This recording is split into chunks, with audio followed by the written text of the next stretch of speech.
नमस्कार, आपण पाहता एबीपी माझावर पैसा झाला मोठा. मी मिलिंद भागवत. आपल्या सगळ्यांचं मनापासून स्वागत. गेल्या आठवड्यामध्ये शेअर बाजार, रुपया आणि सोनं या तीनही ॲसेट्स क्लासेसमध्ये मोठे चढ उतार बघायला मिळाले आणि बाजार एका दिशेनं पुढे जातोय असं वाटत असताना शुक्रवारी पुन्हा एकदा तो गडगडला आणि चांगलाच गडगडला. अर्थात त्यामागे रुपयाची घसरण आणि रिझर्व्ह बँकेनं लादलेले परदेशी गुंतवणुकीवरचे निर्बंध ही कारणं तर होतीच. पण एवढं सांगून सामान्य गुंतवणूकदारांचे खिसे रिकामे होण्याचं थांबणार आहे का? आणि नेमकं काय केलं की घसरणीच्या या चक्रातून स्वतःला वेगळं ठेवता येईल आणि खिशाला बसत असलेली कात्री कुठेतरी थांबवता येईल? याविषयी आपण सविस्तर जाणून घेणार आहोत आणि त्यासाठी आपल्याबरोबर आहेत आपले गुंतवणूक सल्लागार निखिल नाईक. नाईक सर, आपलं स्वागत आहे. नाही सर, आपण गेल्या काही एपिसोडमध्ये सांगत होतो की सेल आहे त्याच्यामुळे तुम्हाला खूप चांगली संधी आहे. पण ज्या पद्धतीने मार्केट वर जाता जाता कोसळलेलं आहे ते पाहता आता मला जर का वाचवायचं असेल किंवा माझे जे काही लॉसेस झाले ते भरून काढायचे असेल तर आता मला इंडिपेंडंट सेल लावावा इतकी वेळ आली आहे. अगदी नक्की मिलिंदजी, साहजिक आपल्या सगळ्या दर्शकांची ही भावना असेल आणि इनफॅक्ट असं जर आपण म्हणायला गेलं तर गुंतवणूक सल्लागार देखील थोडेसे कुठेतरी निराशेच्या गर्तेत जाताना मला दिसत आहेत. मला असं वाटतं की हे बघून मला एक अत्यंत छान एक गोष्ट आठवते की जी एक गुंतवणूक तज्ज्ञ आहेत मार्क मोबिस, आणि त्यांना मला भेटण्याचा मला योग आला होता. तर त्यांचं एक 1984 मध्ये त्यांनी एक वाक्य परत एकदा म्हटलं होतं की जर बाजारामध्ये रस्त्यावरती रक्त सांडलं असेल तर ती वेळ घ्यायची आहे. तर त्यांनी पुढे जाऊन असं म्हटलं की रक्त सांडलेलं दिसलं असेल आणि ते जर तुमचं स्वतःचं जरी असेल तर नक्कीच ती बाजार विकत घेण्याची वेळ आहे. सो मला असं वाटतं की आता सध्या आपण ह्या परिस्थितीमध्ये यायला सुरू झालो की आपल्याला दिसतंय की आपण हर्ट होतो आहोत. आपल्या पोर्टफोलिओ मोठ्या प्रमाणावर हर्ट होताना देखील दिसतोय. फार मोठ्या प्रमाणावर व्होलॅटिलिटी दिसते आणि मला म्हणजे एक असा वेळ आला होता की आपल्याला असं वाटत होतं की हा सेल संपलाय आणि प्राइसेस वरती जायला सुरुवात झाली होती. कुठेतरी चांगले दिवस, परत तेजीचे दिवस दिसतील असं दिसत होतं आणि परत मार्केट्स खालती येताना आपल्याला दिसलेत. मला वाटतं की हे एक म्हणजे नक्कीच जे सध्याचे प्रॉब्लेम्स आहेत ते शॉर्ट टर्म नाही आहेत, ते लॉंग टर्म आहेत. पण जर माझं परत मी म्हणेन की परत जर माझं equity as an asset class म्हणजे शेअर बाजार ॲज अन ॲसेट क्लास म्हणजे काय तर तुम्ही एखाद्या धंद्यामध्ये भागीदारी करतात आणि जर धंद्यामध्ये भागीदारी करतात 10 वर्षाचं होरायझन आहे तर मला नाही वाटत ही एक संधी म्हणून परत आपल्याला बघता येईल. थोड्या प्रमाणात मी तर म्हणेन परत गुंतवणूक करणं आवश्यक आहे, फक्त थोडी कॅश स्वतःकडे ठेवून, कारण अशा वेळामध्ये परत कॅश किंग बनून जाते काही काळासाठी.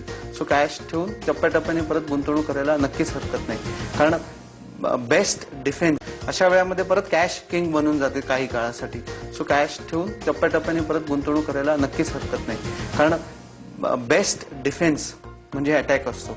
सो डिफेन्स स्ट्रॅटेजी जर करायची, वाचवायचं असेल तर मला वाटतं गुंतवणूक केली तर आपल्याला फायदेशीर ठरू शकते. सर, ज्या पद्धतीनं रुपयाचा भाव घसरतो आहे, ज्या पद्धतीनं सोन्याचे दर झपाट्याने वाढता आहेत, हे सगळं बघता म्हणजे तुम्ही कसे पाहता स्वतः याकडे?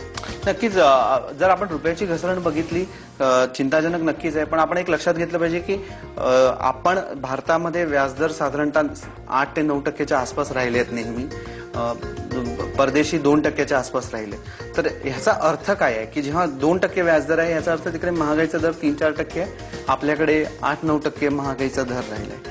ह्याचा अर्थ जर माझ्याकडे महागाईचा दर 8-9% आहे तर माझी पैशाची किंमत वर्षाला 8-9% कमी होते, वेळेस परदेशी चलनाची किंमत 4% कमी होते, 3-4%. सो हा एक डिफरन्स आहे की आपला हे 5-6% घसरण रुपयामध्ये वर्षाला ही साहजिक आहे, स्वाभाविक आहे. पण आपण बघितलंय की बराच काळ 2004-05 मध्ये देखील 45ला रुपया होता, मग 37ला गेला आणि मग परत आता 45-48 होता बरेच काळ. सो कुठेतरी आपल्याला हे ह्याला आम्ही इंटरेस्ट रेट पॅरिटी म्हणतो की कुठेतरी ती एक इंटरेस्ट रेट किंवा महागाईचा जो दर आहे, रुपयाचा डिव्हॅल्युएशनचा मूल्याचा दर आहे, तो एक कुठेतरी समतोल साधताना आपल्याला दिसतो. पण नाही सर, या सगळ्या याच्यामध्ये जर का आपण बघितलं तर रिझर्व्ह बँक आहे किंवा सरकार आहे हे वेगवेगळ्या पद्धतीचे प्रयत्न करत आहे, पण त्यांना तशा अर्थाने यश येताना दिसत नाही. आपण गेल्या 2 आठवड्यातल्या आकडेवारीवर जर का रुपी डॉलरच्या वर नजर टाकली तर काय नेमकं आता असलं पाहिजे किंवा पुढे काय नेमकं असू शकतं वाढलेलं?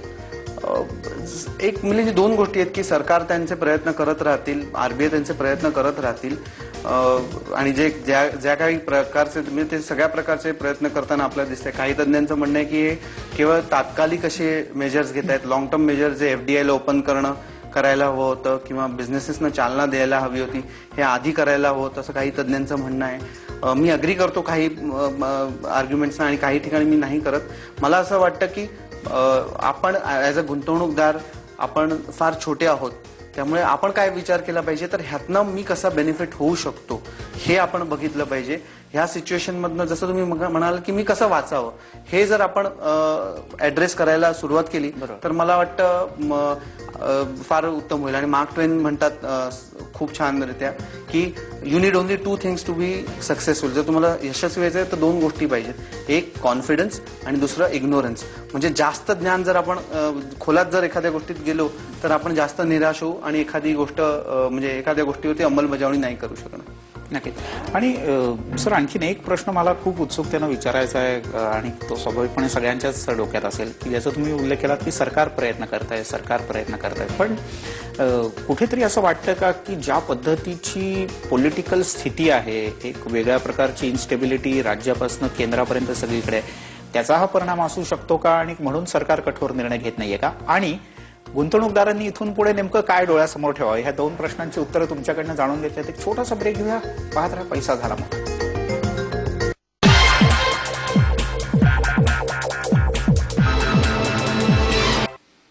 ब्रेक नंतर पैसा झाला मोठामध्ये आपल्या सगळ्यांचं पुन्हा एकदा स्वागत. आणि या सगळ्या बाजारातली स्थिती आणि काय नेमकं करावं, अजूनही धीर धरा, तुमचा विश्वास ढळून देऊ नका आणि गुंतवणूक तुमची या घसरणीच्या चक्रातून कशी वाचवाल आणि कशी वाढवाल याच्याबद्दल तुम्ही फोन करू शकता. आमच्या फोन लाईन्स सुरू आहेत, तुम्ही निश्चित फोन करा. नाईक सर त्याला उत्तर देतील.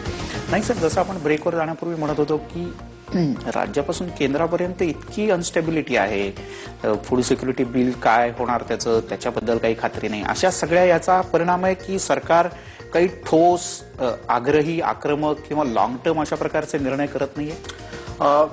पॉलिटिकली आपल्याला नक्कीच असं म्हणता येईल कदाचित. मी त्यातला एक्सपर्ट नाहीये त्यामुळे मी हे कमेंट नाही करू शकणार, पण मी नक्कीच असं सांगू शकतो की इन्स्टेबिलिटी, नॉन क्लॅरिटी, अनिश्चितता ह्यामध्ये कोणाचा ऍज अ गुंतवणूकदार कोणाचा विजय होऊ शकतो, कोण सक्सेसफुल होऊ शकतं, तर ज्याच्याकडे क्लॅरिटी आहे, ज्याच्याकडे विचारांची, स्वतःच्या गुंतवणुकीचे जे ऑब्जेक्टिव्ह आहेत त्याची क्लॅरिटी असेल तर नक्कीच तो सक्सेसफुल होऊ शकतो. मी एक छोटंसं उदाहरण देतो की नक्कीच पॉलिटिकल इन्स्टेबिलिटी आहे, थोडंसं अशी एक संभावना आहे की PSU बँक्स किंवा ज्या PSU कंपन्याज आहेत, पॉवर सेक्टर आहे, इन्फ्रा आहे, ह्याला पॉलिसी पॅरालिसिसमुळे त्रास होतो आहे. पण बघा तुम्ही, मार्केट्स नेहमी स्मार्ट असतात. मार्केट्सनी ऑलरेडी हे कुठेतरी डिस्काउंट केलंय.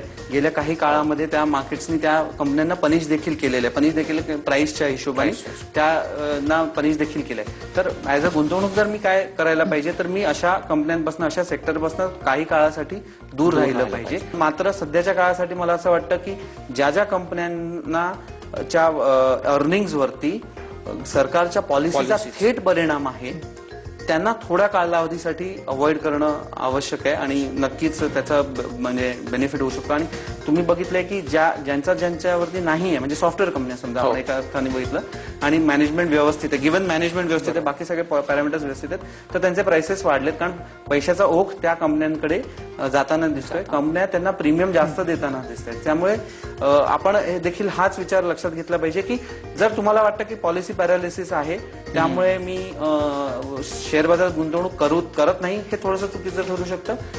किंवा तुम्ही जिकडे जिकडे पॉलिसी पॅरालिसिस थेट संबंध आहे त्यांना अवॉइड करा आणि तुमची स्ट्रॅटेजी त्याप्रमाणे बनवा. गुंतवणूक आपल्याला आपले एक प्रेक्षक फोन करतायत, भालेराव म्हणून. सचिन भालेराव, बोला, काय प्रश्न आहे? नमस्कार सर. नमस्कार. माझा प्रश्न निखिल सरांना असा होता, हा, या मार्केटच्या खालीवर जो हे होतो आहे त्याच्यामध्ये. हा, नमस्कार. बोला, सलग प्रश्न पूर्ण करा. हा, याच्यामध्ये आपल्याला FMCG आणि फार्मा हे 2 डिफेन्सिव्ह सेक्टर म्हणून आपण जे म्हणतो, याच्यामध्ये ह्या रेटला जरी फार्मा थोडे महाग वाटले, सन फार्मा, स्ट्राइडर, गोलॅक याच्यासारख्या ज्या कंपन्या आहेत, इप्का लॅब, अशासारख्या कंपन्यांमध्ये गुंतवणूक करावी. HUL, झायडस वेलनेस अशासारख्या कंपन्यांमध्ये गुंतवणूक, इमामी अशासारख्या कंपन्यांमध्ये गुंतवणूक करावी का? तुमचा प्रश्न खूप चांगला आहे आणि आपण बघतो की एक लक्षात घ्या की कंपन्यांमध्ये गुंतवणूक तुम्ही जर हा प्रश्न डिफेन्सिव्ह स्टॉक्स आहेत किंवा डिफेन्सिव्ह सेक्टर आहे म्हणून करत असाल तर नक्कीच तुम्ही थोडाफार विचार करू शकता. पण मात्र एक लक्षात घ्या की गेल्या काही काळामध्ये मार्केट्सनी यांना प्रीमियम देखील देणं सुरुवात केलेलं आहे. सो मला असं वाटतं की जर तुमचं लॉंग टर्म होरायझन असेल तर बऱ्याचशा स्टॉक्स, बऱ्याचशा कंपन्या तुम्ही यांना यामध्ये गुंतवणूक करू शकता. केवळ पास्ट परफॉर्मन्स गेल्या 1 वर्षामधला 2 वर्षामधला जो परफॉर्मन्स आहे तो प्राइसेस खूप वाढलेत म्हणून करणं थोडंसं चुकीचं ठरेल. आणि दुसरं, मी नेहमी सांगत आलोय की एक सेक्टर चूज करण्यापेक्षा त्यातली अंडरलाईन कंपनी आहे त्याची स्ट्रेंथ किती आहे हे बघणं जास्त आवश्यक आहे. बरोबर. आपल्याला आणखीन एक फोन आहे. पराग वैशंपायन आपल्याला फोन करतायत. परागजी बोला. हा, मी मागवरून कोकणामधून डॉक्टर पराग वैशंपायन बोलतोय. हा बोला.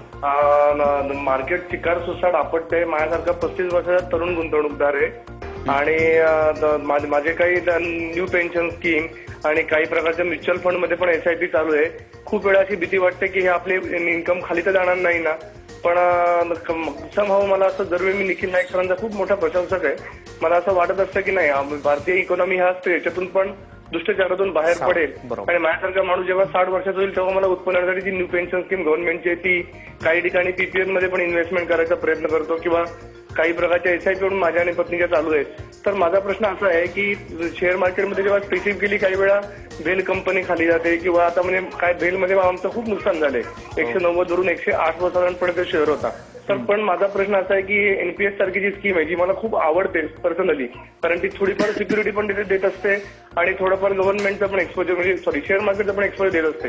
तर अशा प्रकारची जी इन्व्हेस्टमेंट चालू आहे ती चालू ठेवायला पाहिजे की बंद करायला पाहिजे? कारण मला भविष्यामध्ये ऍश्युरिटी काहीच नाही. कारण मी व्यावसायिक आहे, स्वतःचा व्यवसाय स्वतः करतो. प्रश्न तुमचा लक्षात आला आणि तुमच्याच सारखा प्रश्न हा स्वाभाविकपणे याच वयाच्या रेंज मधल्या अनेकांचा असेल. सर, डॉक्टर साहेब, गोळी तीच चांगली जी तुम्हाला बरं करते आणि तुम्हाला मानसिक स्वास्थ्य देखील देते. तुम्ही डॉक्टर आहात त्यामुळे स्कीम तीच चांगली जी तुम्हाला रात्री झोप शांतपणे देऊ शकते. जर तुम्हाला NPS ऍज अ स्कीम आवडत असेल, तुम्हाला कम्फर्ट आहे आणि ती स्कीम खरोखर चांगली देखील आहे, नाही त्यामध्ये दुमत नाही, तर नक्कीच तुम्ही त्याचा हे करू शकता.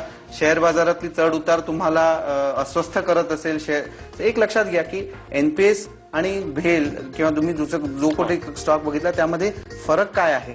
तर तुम्हाला स्टॉकचा भाव डेली बघणं खूप सोपं आहे आणि तुम्ही तो रोज बघत राहता. वेरएज NPS मध्ये तुम्हाला जी व्हॅल्युएशन आहे ती तुम्हाला डेली दिसते पण तुम्ही तेवढ्या सहजासहजी जाऊन बघत नाही. त्यामुळे प्राइस डिस्कव्हरी रोज न होत असल्यामुळे कुठेतरी तुम्हाला ते मानसिक स्वास्थ्य खराब होतं तुमचं. जर तुम्ही ह्या गोष्टीवरती कंट्रोल करून हे करू शकलात तर तुम्ही नक्की शेअर बाजारात देखील डायरेक्ट इन्व्हेस्टमेंट करायला हरकत नाही. तर मला असं वाटतं की 2 गोष्टी लक्षात घेतल्या पाहिजेत आपण, की एक, मी जसं सातत्याने सांगितलं आलं की रेग्युलर इन्व्हेस्टमेंट करणं शेअर बाजारात आवश्यक आहे, तर ते तुम्ही NPSच्या मार्गाने करत असाल तर उत्तम. आणि दुसरं, more than returns, power of compounding म्हणजे जे चक्रवाढ व्याजाचं जे बेनिफिट आहे ना ते फार मोठं आहे. त्यामुळे जर तुम्ही गुंतवणूक व्यवस्थित चालू ठेवली NPS मध्ये तर आय एम शुअर 60ला जेव्हा तुम्ही समजा आपला हा कार्यक्रम चालू असेल आणि तुम्ही फोन कराल तर we will be very happy. So निश्चित. आणि त्याच्याकरता आपण त्यांना शुभेच्छा देऊया. आणि आपल्या एक शेवटचा फोन कार्यक्रमातला जामनेरहून शिवाजी पाटील आपल्याला विचारतात. शिवाजीराव, विचारा.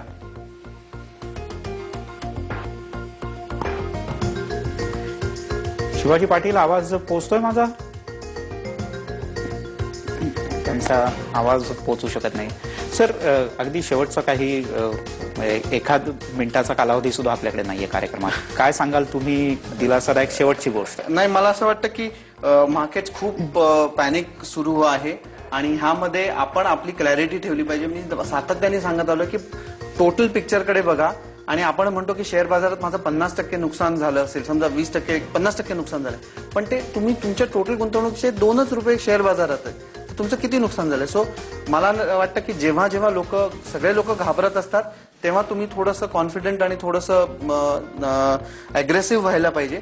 आणि जेव्हा सगळे 2014-15 मध्ये समजा मार्केट्स वरती असेल आणि सगळेजण अग्रेसिव्ह झाले तेव्हा तुम्ही सगळ्या शेअर बाजारातनं थोडा कालावधीसाठी प्रॉफिट बुक करून शांत सावध राहिलं पाहिजे असं मला वाटतं. आत्ताची वेळ सावध राहण्यापेक्षा अग्रेसिव्ह होण्याची असं मला वाटतं. त्यामुळे सावध राहा, काही प्रमाणात मात्र सावध राहण्यापेक्षा अग्रेसिव्ह राहा. आणि तुम्हाला जो चढ आहे त्या चढानंतर तुम्हाला अतिशय चांगला असा दृश्य समोर दिसणार असणार आहे ते गेल्यानंतर, त्यामुळे घाबरू नका, चिंता करू नका. निखिल नाईक सर आपल्याबरोबर पुढच्याही कार्यक्रमात असणार आहेत योग्य मार्गदर्शन करण्यासाठी. नाईक सर खूप खूप धन्यवाद. पैसा झाला मोठामध्ये इथेच थांबूया. पुढच्या वेळेला अधिक दिलासादायक बातम्यांसह आपण पुन्हा एकदा भेटूया.